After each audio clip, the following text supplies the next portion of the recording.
ಎಲ್ಲಿ ನೋಡಿದ್ರು ಯಾವುದೇ ನ್ಯೂಸ್ ಚಾನೆಲ್ ಓಪನ್ ಮಾಡಿದ್ರು ಭೂಕಂಪಗಳು, ಪ್ರಳಯಗಳು ಅದನ್ನ ನೋಡಿದ್ರೇನೆ ಎಷ್ಟು ಭಯ ಆಗುತ್ತೆ ಅಲ್ಲ. ಇಂಥ ಸಮಯದಲ್ಲಿ ಬೆಳೆಗಳನ್ನ ಬೆಳೆಸಿ ಅದನ್ನ ಮಾರಾಟಕ್ಕೆ ತರೋದು ಸುಲಭವಾದ ಕೆಲಸನೇ ಅಲ್ಲ. ಆದ್ರೆ ಈ ಸಂದರ್ಭದಲ್ಲಿ ರೈತರಿಗೆ ಉಪಯೋಗ ಆಗೋ ಹಾಗೆ ಒಂದು ಸ್ಕೀಮ್ ಇದೆ. ಅದೇನಂತ ತಿಳ್ಕೊಳ್ಳೋದಿಕ್ಕೆ ಈ ವಿಡಿಯೋನ ಪೂರ್ತಿ ನೋಡಿ, ಮಿಸ್ ಮಾಡಬೇಡಿ.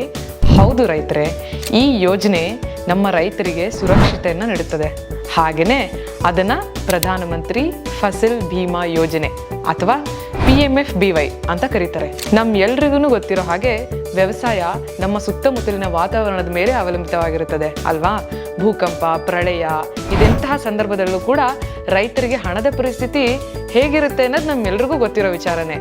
ಇಲ್ಲೇ ನಮಗೆ PMFBY ಸ್ಕೀಮ್ನ ಸಹಾಯ ಬೇಕಾಗಿರೋದು. ಇದು ರೈತರಿಗೋಸ್ಕರನೇ ವಿಶೇಷವಾಗಿ ಡಿಸೈನ್ ಮಾಡಿರೋ ಒಂದು ಪಾಲಿಸಿ. ಒಂದು ಸಣ್ಣ ಪ್ರೀಮಿಯಂ ಕಟ್ಟಿ ಈ ಸ್ಕೀಮ್ನಲ್ಲಿ ಎನ್ರೋಲ್ ಆಗಿ ಈ ಯೋಜನೆಯನ್ನು ಪಡೆಯೋದಕ್ಕೆ ನಿಮ್ಮ ಸಮೀಪದ ಕೃಷಿ ವಿಜ್ಞಾನ ಕೇಂದ್ರ ಅಥವಾ ಕೃಷಿ ಇಲಾಖೆಯ ಕಾರ್ಯಾಲಯಕ್ಕೆ ಭೇಟಿ ನೀಡಿ. ಮತ್ತೆ ಇದೇ ರೀತಿಯ ಹೆಚ್ಚು ಮಾಹಿತಿಯನ್ನು ತಿಳಿದುಕೊಳ್ಳೋದಕ್ಕೆ ನಿಂಜಾ ಕಿಸಾನ್ ಅನ್ನು ಫಾಲೋ ಮಾಡಿ.